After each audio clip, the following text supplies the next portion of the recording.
What's up, sports fans? Welcome back to FNN Sports Take with me, Kasey Hudson. It's hump day, which means it's one step closer to it being Friday, and it's a step closer to the weekend. And hopefully it's a great weekend. I know that we had a lot of rain, and I'm just ready to have some fun in the sun all over again. Now, kicking off with NFL news, we had the opportunity to hop on a press conference call earlier today with Tampa Bay Buccaneers cornerback Carlton Davis. Now, granted, right before the press conference call, he took to Instagram to do his post in regards to cross-education.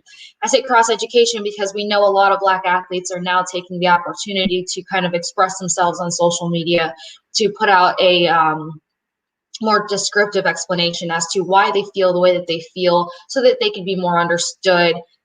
And, he made a good point to the cross-education point. So right before the press conference call, he took to Instagram to post a description as to why he is a fearful Black man in America, what goes through his head every time he gets in his car or sees a police car in his rearview mirror, or, gets pulled over for a small traffic citation that ends up feeling like a bigger deal than it is. He said, quote unquote, as soon as you get pulled over, you feel like a criminal, and you're not a criminal. Like, most of these people are not criminals.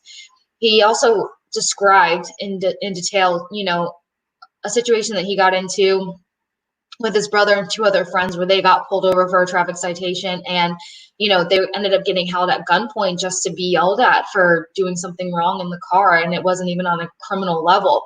He's like, you are being taught when you grow up to don't reach for your phone, don't make any sudden movements, to listen. He said you almost feel like a child in a tense situation. So you can only imagine that as soon as we all hopped on this press conference call, what the tone of the call originally started off as, but he was very insightful to explain his point or explain his feelings, but he also said, him and his teammates are reaching out to the Tampa Bay community just to educate themselves and educate others. This is all about education. He said he's already learned a lot.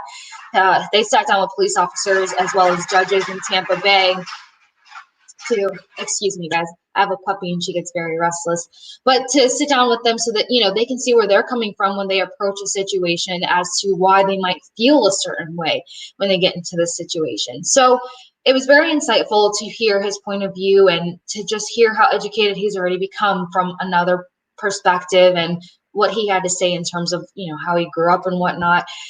Now, we did get an opportunity to hop over to some football stuff, thank God. And the biggest question, per usual, is how do you feel about having Tom Brady as your new teammate?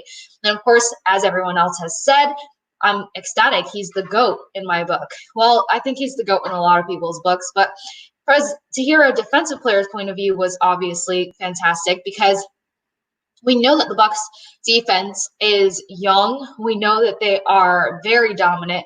We know that they kept us in some pretty tight games this past season, but we also know they spent a little too much time on the field. So the first thing he said is, you know what, having a quarterback like Tom Brady is going to minimize our time on the field or unnecessary defensive time on the field. Another thing that he's going to help out with on the offensive side of the ball is field positioning when the defense does get out there. So he's definitely anxious to get into some game time action with Tom Brady as his QB. He also said that his game management is at a whole nother level. I'm sure we can all agree on that. Now, as I mentioned earlier, they have a very dominant defense, but they also have a lot of depth, a lot of D's there. So we wanted to know, what guys on the team do you see a lot of potential out of, or do you mesh with a lot, or what younger guys do you see stepping up and playing a role, or that you can call on if some of the vets on the team need to be out for a game or if injuries present themselves? And he said, MJ, he's an awesome kid out there who just has a lot of potential. Smith. And then he mentioned the rookie, Wilkins. He said he gives so much effort already. He just can't wait to see him have an opportunity to really go all out. Now, we know that we had the opportunity to not only get Tom Brady, but we also got Rob Gronkowski, and he's already making his impact here in Tampa Bay. Gronk announced in Gronk fashion, of course, with a cutoff on and reflective glasses, that Gronk Nation Youth Foundation and Tampa Bay Bucs Foundation will actually be replacing the equipment that got lost and destroyed in a fire at Blake High School here in Tampa Bay. Now, their equipment shed burnt down on May 16th. damaging about $11,000 worth of equipment. Gronk's foundation typically provides grants to sports programs and nonprofit organizations that benefit children, with an emphasis on health, fitness, and education. And the Bucs have already reached out to Hillsborough County Public Schools separately to see how they can continue to help around the community. So that's an amazing start to joining the Tampa Bay community. In other NFL news, Todd Gurley passed his physical to become an official Falcon. We know that people were pretty questionable as to why he ended up leaving LA, but we know that from maybe not the first year of his career in LA, but after that, contract negotiations were pretty intense over there. So hopefully he's going to feel right at home down in Atlanta and be getting his money's worth for the work that he puts out on that field. USC fully reinstated Reggie Bush after 10 years of banning him. We know there was a lot of controversy in that situation, and people were questioning the legitimacy of those championships, but it all comes back to kind of a split decision on people's feelings towards the NCAA and how they treat their student athletes. You know, these guys are put on scholarships that give them a lot of opportunity, absolutely, but in the same sense, you know, when you don't have any time between workouts and your class load to get a job to put a little extra money in your pocket, and yes, they get free meals, but those kitchens are only open for certain hours, and some of these guys aren't done studying until 10 o'clock, and they got to buy food off campus. At the end of the day, I think you can kind of see in my perspective that student athletes deserve to be paid. I know that a couple guys I went to college with that played football, they tried to get jobs outside of football, and it was very, very stressful for them. Their schedules didn't really mesh too well, and they kind of got in trouble for it. They were asked not to have jobs outside of football, and they're like, we need the extra money in our pocket for things that don't only have to do with school. So we know that that's always been an up in the air topic, but we'll see how that discussion continues to go. Now, we're going to transition over to the NHL, and we had the honor to be on another press conference call. I'm starting to really dig these press conference calls on Zoom, but we got to talk to the Tampa Bay Lightning defensive player Kevin Shattenkirk, and he joined us from the New York Rangers this past season. And, of course, in his debut, he decides to score as a defenseman. We know he likes to play up top and behind the net, and he's a big, big contributor to the Tampa Bay Lightning already. He said and gave us some insight on what it was like to return. We know the NHL did their phase 2 as of Monday, and then the Tampa Bay Lightning hit the ice on Tuesday. He's like, it kind of felt like informal off-season skate. You know, there was an uncertainty until the next step, how it's going to go here, but he thinks that more players, and it's just going to give them an opportunity to get back into a routine. They haven't had much of a routine since March 12th when everything went on pause due to COVID. So with that being said, you know, we asked him, how was it to get back on the ice? You know, was it awkward for you? He goes, no, it's not awkward. He basically made a reference to say that it's like riding a bike. If anything, he goes, I think I can skate better than I can walk in shoes sometimes. So he said that it was nothing getting back out there on that ice. And then that, you know, the procedures and protocols to keep players safe. We know they can't be in groups larger than 6.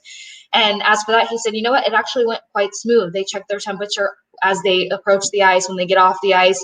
They also have every group working in 3-hour windows. So, you know, nobody's bumping into each other. It wasn't getting crowded or chaotic. He's like, everything went very smooth. When we asked, you know, what do you do with your 6-man group? We know that, not counting the goalie, you usually got 5 guys on the ice. And he's like, well, first of all, they had Bassey in their group, which if you know anything about the Tampa Bay Lightning, it's amazing to play with the big cat. This is one of the best goalies in the league, hands down. He said that we, you know, worked on shooting, stick handling, speed drills. We did a little 2v2 in one zone, but other than that, it was just kind of the basics. He said all in all, you know, he thinks that they're all just happy to be back together, and hopefully, you know, the program will start getting them closer to phase 3. He said that a lot of them got to see each other, and they haven't seen each other in a while. Not all of them get to talk all the time.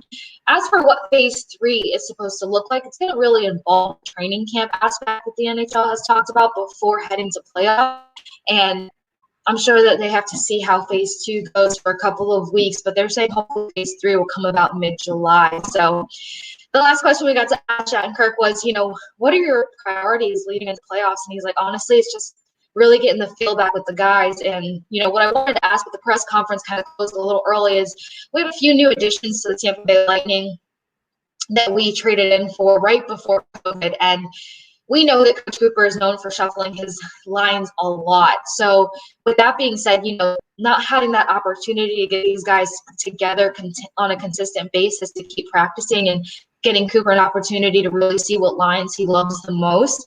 They're kind of going to be starting from scratch in a way. So I was really intrigued to see, what they were going to do with that, an advantage or a disadvantage there. But hopefully we'll get a chance to ask that question later on. We're going to head to a quick commercial break, guys. But once we get back, we're going to chat some NBA and NASCAR.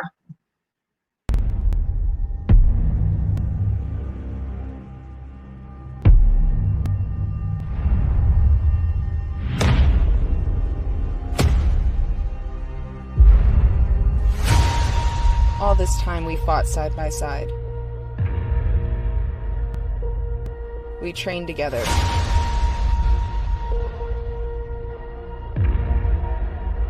We lost together. And now, you're the only one standing in my way.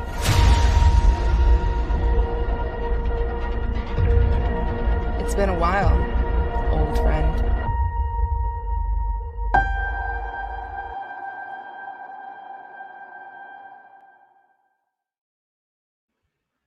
All right, guys, welcome back. So as for the NBA, we know that they got their return to play plan, and there's kind of a split decision on how many players are happy with it and how many players are not. Now, what's come out the most is that now some players are coming out saying, is it even worth their time? We know Kevin Durant, who's coming off of an Achilles injury, decided that he's going to opt out of it. We know that Kyrie Irving might be doing the same thing, and it hasn't come out how many more players may or may not be joining on this return to play plan, but now the league is considering condensing the season for 2020 to 2021. I don't know if it's just to have an adequate break in between finishing this season and starting that season, or, resting up the players, I'm sure, plays a big role in this. But, part of the negotiation portion of all of this was the fact that players want to play as many games as possible.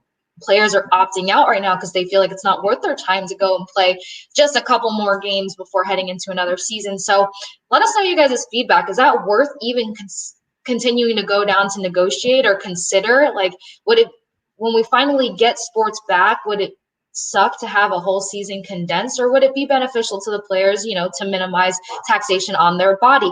Let us know you guys' feedback on that on our comments and our DMs. Now, for other top NBA players, Russell Westbrook is actually going to be the executive producer on a documentary series that will be titled Terror in Tulsa.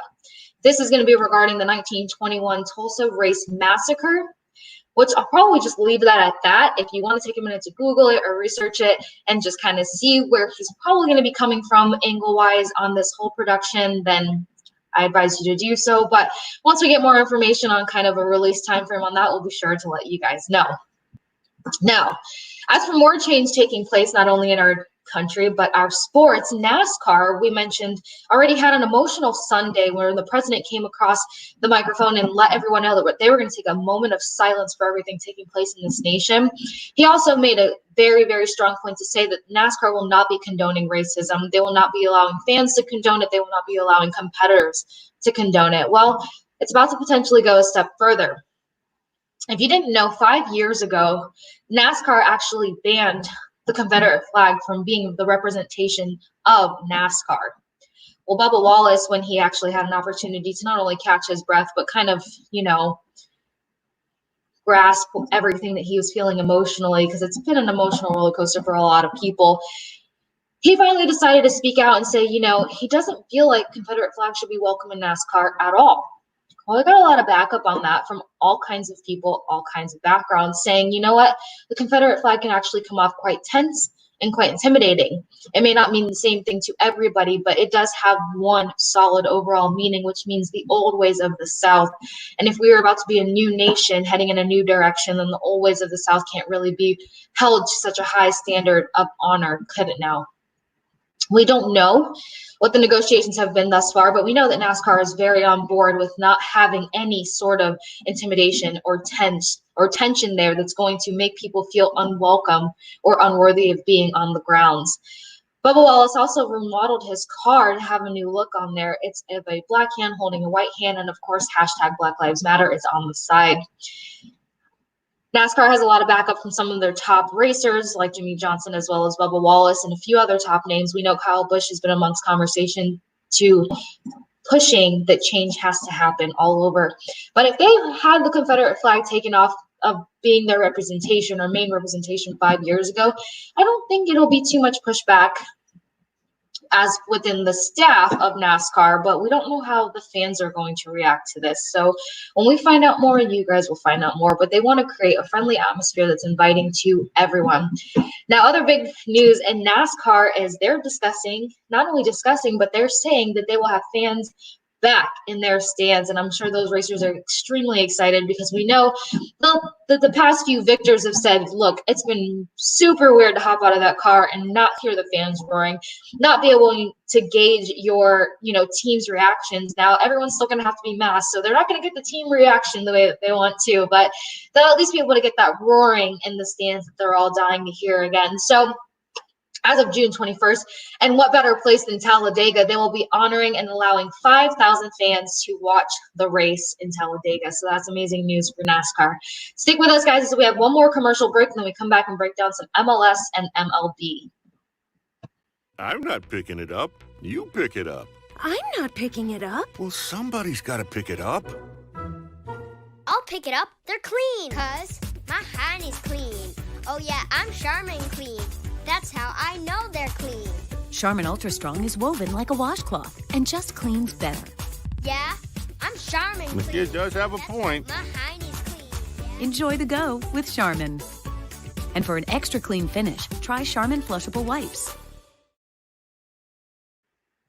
Now, with so much excitement just running through my veins, I'll keep it as simple and as condensed as possible.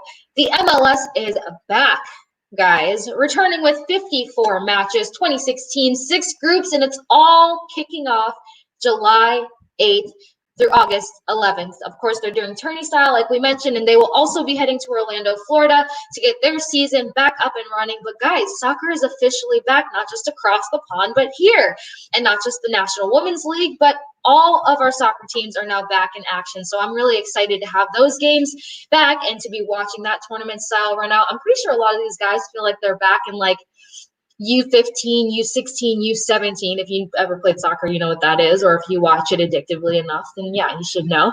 But it definitely has that U15 to U17 feel all over again to do this like tourney style victory. But I'm so psyched to see these guys back out there. And, if NASCAR is welcoming fans back, I'm ready to hear about other sports having fans back as well. Like I said, you don't have to have it back at full capacity, but if you hold a certain amount of people, welcome 20% of your fans back. I'm sure it'll be worthwhile, but I can't wait to see that all kick off July 8th in Orlando. As for the MLB, I wish I was reporting like better news to be like, hey, they came to an agreement. No, but there is another potential, by sources, potential counteroffer on the table. We heard 76 games and 25% prorated salary just a couple of days ago. Now we're talking 86 games. 89 games was proposed and full prorated salary. Now, one of the MLB experts took to an announcement earlier today to say, look, we realistically can't add in any more games because they are heavily sitting on the fact that they're predicting a second wave of COVID-19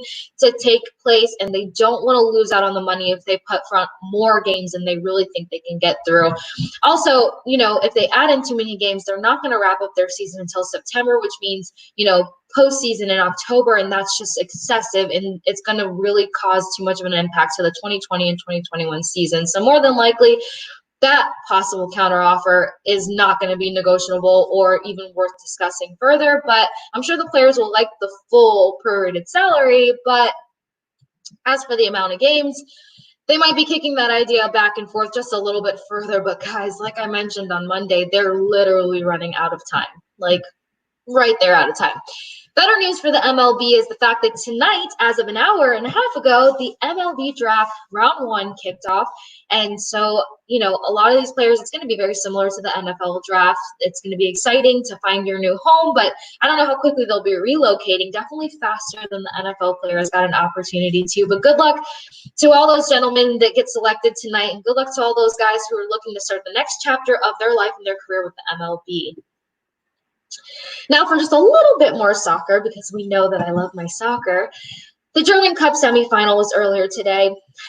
Okay, if you guys couldn't tell, I'm clearly in a pretty great mood because Bayern Munich played Frankfurt, and I mean, they crushed them 4-2. So there's not too much more to say there. Hopefully I didn't offend anybody by the fact that I knew that was going to happen, but I'm just excited to see Bayern keep moving along. Now, aside from that excitement, we also have La Liga, which is about to be back, and they haven't played a game since March 10th. So tomorrow should be the first set of matches that take place on the pitch. They will also be, using a lot of the rules that the German league was using, 5 substitutions. Everybody's masked up, yada, yada, yada, yada, yada. All in all, everything seems to be going quite well in terms of having sports back. Everybody seems to be sticking to protocols, procedures, being safe, training in small groups. I'm just really happy to have sports back, and I can't wait to see La Liga back in action. I know my team, Real Madrid, will be taking it around on Sunday, so I'll be able to crack it on and catch those games and have more exciting news for you guys on Monday, just because we actually have some real sports stuff to talk about. Finally, I hope everybody's having a great week so far. Per usual, guys, stay safe, stay sane, stay kind, stay compassionate, and get the next one in there. Stay open-minded. We're all learning every single day, and the best way that you're going to be the best person possible is if you can step out of your shoes, step in other people's shoes, and just have a perspective on life, because the learning never ends, and if learning never ends, then you can't act like you know all, right? So stay kind, stay compassionate, and stay open-minded, guys. I'll catch you Friday at 8 p.m.